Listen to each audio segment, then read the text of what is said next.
రాధీస్ writers హబ్‌లో ఈ మధ్య కాలంలో మేము జరుపుకున్న తెలుగు కథల పోటీలో రన్నరప్‌గా నిలిచిన ఈరోజు స్టోరీ 'పర్వతీపూర్ కథ'.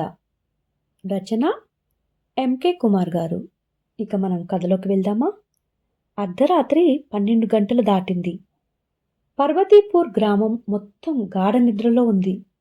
కానీ రహీం కళ్ళల్లో మాత్రం నిద్రలేదు. అతని చిన్న గోడౌన్ గిడ్డంగిలో మసకబారిన బల్బు వెలుగులో నేల మీద పోగులు పోగులుగా పడి ఉన్న నల్లటి జనుము, జూట్ రాసులు వింత ఆకారాల్లాగా కనిపిస్తున్నాయి. బయటేమో హోరున గాలి వీస్తుంది. ఆ గాలి శబ్దానికి గోడౌన్ కిటికీ రెక్కలు టపటపామంటూ కొట్టుకుంటున్నాయి. రహీం వయసు 30 ఏళ్ళు. అతని తాత ఎక్లాస్ చాచా ఈ గ్రామానికి ఒక వరం. 1960లో ఆయనే మొట్టమొదటిసారిగా దుర్గా అమ్మవారి విగ్రహాలకు జూట్టుతో తయారు చేసే విధానాన్ని కనిపెట్టాడు. అంటే విగ్గులు పెట్టుకుంటారు, వాటిని తయారు చేశాడనమాట. 1960లో 10,000 విగ్రహాలకు వాళ్ళు విగ్గులు అమర్చేవాళ్ళు. 2025 నాటికి విగ్రహాల సంఖ్య 1,00,000కు పైమాటే. అది ఈరోజు పర్వతీపూర్లోని హిందూ ముస్లింలందరికీ జీవనాధారంగా మారిపోయింది. కానీ ఈ రాత్రి రహీం ముఖంలో ఆనందం లేదు. అతని చేతిలో ఒక పాత ఉత్తరం ఉంది. అది ఉదయం ఎవరో గుర్తు తెలియని వ్యక్తి అతని ఇంటి ముందు దగ్గర పడేసి వెళ్ళిపోయారు, గుమ్మం దగ్గర. ఆ ఉత్తరంలో ఇలా ఉంది: ఈ సంవత్సరం పర్వతీపూర్ నుంచి ఒక్క జుట్టు కూడా కోల్కతా మండపానికి వెళ్ళకూడదు. మీ పూర్వీకుల కలని, మీ గ్రామాన్ని బ్రతికించుకోవాలనుకుంటే రేపు జరగబోయే సరుకు రవాణాని ఆపేయండి, లేదంటే గూడౌన్లో దాడి చేసి మేము దాచిన రహస్యం బూడిదవుతుంది అని చెప్పాడు. రహీం గుండె వేగంగా కొట్టుకుంటుంది. గూడౌన్లో దాచిన రహస్యమా? ఏమిటది అనేది అతనికి అర్థం కాలేదు. వాళ్ళు తయారు చేసేది కేవలం దుర్గామాత విగ్రహాల అలంకరణ సామాగ్రి మాత్రమే కదా. ఇందులో మేం దాచిన రహస్యం ఏముంది అనుకున్నాడు. కానీ ఆ బెదిరింపేదో చాలా ఎక్కువగా ఉంది, చాలా భయంకరంగా ఉంది అని మనసులో అనుకున్నాడు. ఎవరు చేసి ఉంటారు ఇది అని ఆలోచిస్తుండగా గోడౌన్ వెనుక వైపు నుంచి ఏదో శబ్దం వినిపించింది. ఎవరో నడుస్తున్నట్లుగా ఎండు ఆకుల మీద అడుగులు పడుతున్న శబ్దం. రహీం చాచా టార్చ్ లైట్ వేసుకుని అటువైపు నడిచాడు. ఏయ్, ఎవరది అని గట్టిగా అరిచాడు. సమాధానం లేదు. కానీ ఒక నల్లటి నీడ గోడౌన్ వెనుక ఉన్న పాత బావి వైపు పరిగెత్తడం అతనికి కనిపించింది. రహీం వెంటనే ఇక ఆ నీడను వెంబడించేశాడు. అలా జరగగా మరుసటి రోజు ఉదయం గ్రామమంతా దసరా హడావిడిలో ఉంది. పసుపు, కుంకుమ రంగుల వాసన గాలిలో కలగలిసిపోయాయి. రాఘవయ్య గారి ఇంటి అరుగు మీద పంచాయితీ జరుగుతుంది. రాఘవయ్య గ్రామంలో పెద్ద మనిషి, పైగా విగ్రహాల తయారీలో అతను దిట్ట. రహీం ఆయాసపడుతూ పరిగెత్తుకుంటూ అక్కడికి వచ్చి చేరాడు. అతని చేతిలో అతని గుమ్మం ముందు ఎవరో వదిలి వెళ్ళిన ఉత్తరం అలాగే ఉంది. రాఘవయ్య ఏమిటి అన్నట్లు ఆశ్చర్యంగా చూశాడు అతని వైపు. రాఘవయ్య గారు, ఇది చూడండి అని ఆ రహీం ఆ ఉత్తరాన్ని ఆయన చేతిలో పెట్టాడు. రాఘవయ్య ఆ ఉత్తరాన్ని చదివి కళ్ళజోడిని సరిచేసుకుంటూ ఉన్నాడు. రహీం, ఎవరో మన గ్రామం మీద కక్ష కట్టారు. ఏటా 30,000 విగ్రహాలకు మనం జుట్టు పంపిస్తున్నాం కదా. మన గ్రామం పేరు కోల్కతా అంతా మారుమోగుతుంది. అది గిట్టని వాళ్ళు ఎవరో చేస్తున్న పని ఇది అన్నారు చాలా గంభీరంగా రాఘవయ్య. కానీ అక్కడే ఉన్న మాధవరావు పక్క గ్రామం నుంచి వచ్చిన వ్యాపారి అన్నమాట. అతను చిన్నగా నవ్వాడు. మాధవరావుకి పర్వతీపూర్ అంటే ఎప్పుడూ చిన్నచూపే. రాఘవయ్య గారు, ఇదంతా మీ భ్రమ. బహుశా మీ సరుకులో నాణ్యత తగ్గిందేమో, అందుకే ఈ నాటకాలు అన్నాడు వెటకారంగా అతను. రహీం చాలా కోపంగా, మా తాత ఎక్లాస్ చాచా నేర్పిన విద్య ఇది. నాణ్యతలో లోపం ఎప్పుడూ రాదు మా దగ్గర. ఇది ఎవరో కావాలని చేస్తున్న కుట్ర అంటూ మాధవరావు వైపు కోపంగా చూశాడు. ఇక మాధవరావు కళ్ళు ఇక్కిలిస్తూ అన్నాడు, సరే కుట్ర అనుకుందాం, కానీ ఆ ఉత్తరంలో గోడౌన్లో దాచిపెట్టిన రహస్యం ఏదో ఉంది అని చెప్పారు కదా. ఏమిటది? ఏం దాచారేంటి అన్నాడు. అందరి చూపులు రహీం మీద ఒక్కసారిగా పడ్డాయి. రహీం మౌనంగా ఉండిపోయాడు. నిజానికి అతనికి కూడా తెలియదు ఆ రహస్యం ఏమిటో. ఆ రాత్రి గ్రామంలోని యువకులంతా కాపలా కాయాలని నిర్ణయించుకున్నారు ఆ గౌడం దగ్గర. సరుకు ఎల్లుండి లారీలో కోల్కతా వెళ్ళాలి. అప్పటి వరకు దాన్ని కాపాడుకోవటం వారి బాధ్యత. రాత్రి 10 గంటల సమయం. రహీం, అతని స్నేహితుడు సురేష్ ఇద్దరు గోడౌన్ దగ్గర కాపలా ఉన్నారు. సురేష్ రహీంకి చిన్ననాటి మిత్రుడు. హిందూ ముస్లిం అనే తేడా లేకుండా ఒకే కంచంలో తిని పెరిగినవాడు. రహీం, నిన్న రాత్రి నువ్వు చూసిన నీడ బావి వైపు వెళ్ళింది అన్నావు కదా, మనం అక్కడికి వెళ్ళి చూద్దామా అని అడిగాడు సురేష్. ఇద్దరూ టార్చ్ లైట్లు వేసుకుని పాత బావి దగ్గరికి వెళ్లారు. అది చాలా ఏళ్లుగా వాడకం లేనట్లుగా ఉంది. చుట్టూ పిచ్చి పిచ్చి మొక్కలు మెలిసి ఉన్నాయి. చాలా పెద్దగా పెరిగి కూడా ఉన్నాయి. రహీం లైట్ వేసి బావి లోపలికి చూశాడు. అక్కడ నీళ్లు లేవు, కేవలం చెత్త చెదారం మాత్రమే ఉంది. కాని ఆ చెత్త మధ్యలో ఏదో మెరుస్తోంది. సురేష్, తాడు తీసుకురా అన్నాడు రహీం. కష్టపడి బావిలోకి దిగిన రహీం ఆ మెరుస్తున్న వస్తువును పైకి తీశాడు. అది ఒక చిన్న లోహపు పెట్టె. దానికి తుప్పు పట్టింది. కాని పైన ఉర్దూలో, బెంగాలీ భాషల్లో ఏదో రాసి ఉంది. పైకి వచ్చాక సురేష్ ఆ పెట్టెను చూసి ఆశ్చర్యపోయాడు. ఇది ఎక్లాస్ చాచ పెట్టెలా ఉంది. చిన్నప్పుడు ఆయన దగ్గర చూశాను అన్నాడు. పెట్టెను తెరవటానికి ప్రయత్నించారు కాని అది లాక్ వేసింది. సురేష్ ఒక రాయి తీసుకుని బలంగా కొట్టాడు. తుప్పు పట్టిన ఆ లాక్ కాస్త విరిగిపోయింది. లోపల కొన్ని పాత కాగితాలు, ఒక విచిత్రమైన రంగుల పొడి చిన్న సీసాలో ఉంది. ఒక కాగితం తీసి చదివాడు రహీం. అది ఎక్లాస్ చాచా స్వహస్తాలతో రాసిన డైరీ పేజీ.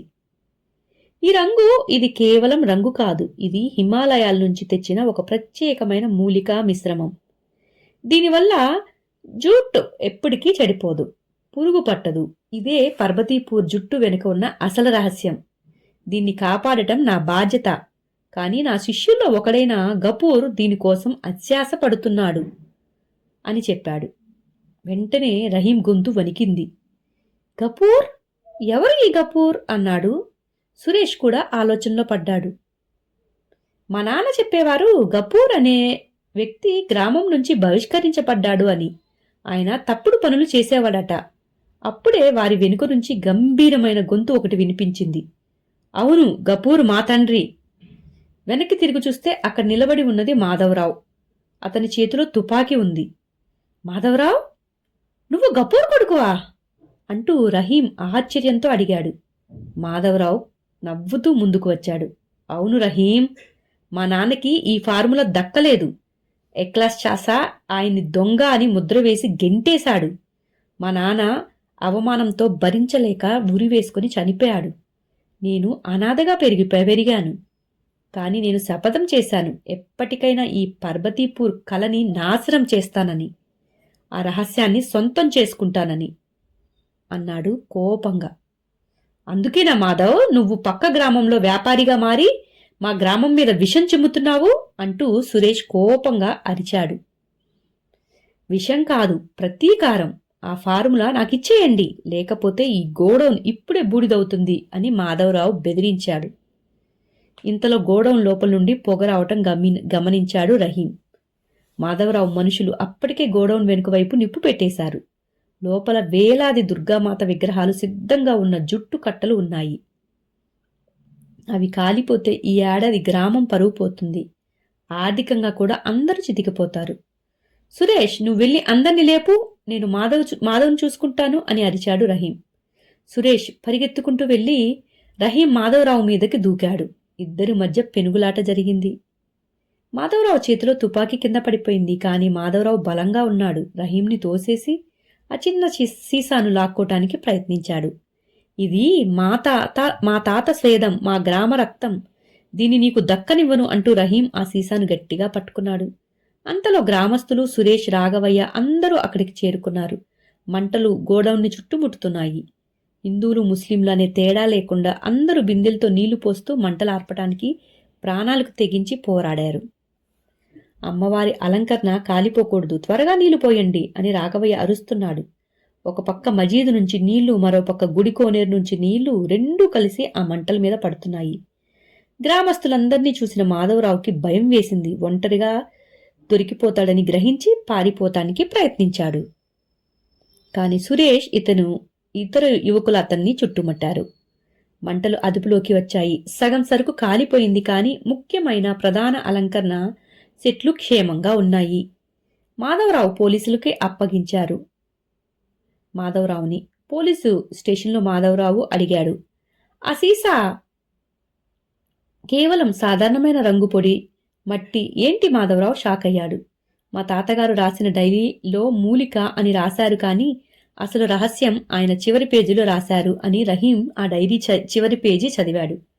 నిజమైన రహస్యం ఏ మూలికలోనూ లేదు. అది పర్బతీపూర్ ప్రజల ఐక్యతలో ఉంది. హిందువుల చేతి నైపుణ్యం, ముస్లింల రంగుల అద్దకం, ఈ రెండూ కలిసినప్పుడే వచ్చే ప్రేమ దుర్గా విగ్రహాలకు కలను ఇస్తుంది. ఎవరైతే ఐక్యతను విడగొట్టాలని చూస్తారో వారు ఎప్పటికీ ఆ కళని సృష్టించలేరు. మాధవరావు తలదించుకున్నాడు. అతను కేవలం ఒక వస్తువు కోసం వెతికాడు, కానీ అసలు రహస్యం ఆ గ్రామం ఆత్మలో ఉందని, ఐక్యమత్యంలో ఉందని గ్రహించలేకపోయాడు. 2 రోజుల తర్వాత కోల్కతాలోని అతిపెద్ద దుర్గా మండపం. వేలాది మంది భక్తులు అమ్మవారిని దర్శించుకోవడానికి వచ్చారు. దేవి విగ్రహం దివ్యంగా వెలిగిపోతుంది.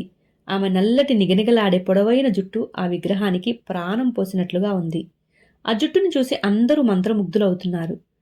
మండపం నిర్వాహకులు మైకులో ప్రకటించారు, ఈ అద్భుతమైన అలంకరణ పర్వతీపూర్ గ్రామం నుంచి వచ్చింది.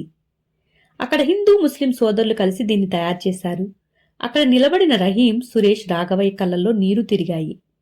మంటలో సగం సరుకుపోయినా మిగిలిన సరుకుతో వారు అనుకున్న సమయానికి డెలివరీ ఇవ్వగలిగారు.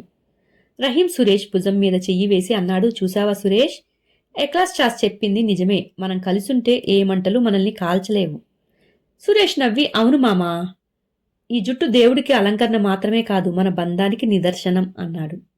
దూరంగా అమ్మవారి విగ్రహం చిరునవ్వు చిందిస్తూ అనిపించింది. పార్వతీపూర్ గ్రామం మరోసారి గెలిచింది. ద్వేషం మీద ప్రేమ, కుట్ర మీద ఐక్యత సాధించిన విజయం అది. హాయ్ గైస్, ఇది చాలా చక్కగా ఉంది కదా. ఎంకే కుమార్ గారు చాలా చక్కగా ఈ స్టోరీని మన కోసం అందించారు. ఇది మీకు నచ్చితే మీ కామెంట్ ద్వారా మాకు సపోర్ట్ చేయండి. ఈ ఛానల్ని సపోర్ట్ చేస్తున్న ప్రతి ఒక్కరికి పేరు పేరున ధన్యవాదాలు చెప్తున్నాను. ఇక నెక్స్ట్ ఏమి స్టోరీ మనం వినబోతున్నాము, ఏ రైటర్ రాశారు అనేది తెలుసుకోవాలి అంటే నా ఛానల్ని ఫాలో అయిపోండి. ఎవరైతే సబ్స్క్రైబ్ చేసుకోలేదో వారు తప్పకుండా సబ్స్క్రైబ్ చేసుకోగలరు. మరియు నేను కొత్తగా రాస్తున్న Maya daughter of Adharma dark philosophy అనే స్టోరీని కూడా తప్పకుండా చూస్తారు కదా. నా Shashang music me and you studio ఛానల్ని కూడా వీలైతే శశాంగ్ స్టోరీ ఉంటుంది, అది కూడా చూడండి. చిన్నపిల్లల పంచతంత్ర స్టోరీస్ ఉంటుంది, అది కూడా చూడండి. Thank you very much. ఇంతవరకు సపోర్ట్ చేస్తున్న మీ అందరికీ పేరు పేరున ధన్యవాదాలు చెప్తున్నాను. తిరిగి నెక్స్ట్ ఎపిసోడ్లో కలుద్దాం. బాయ్.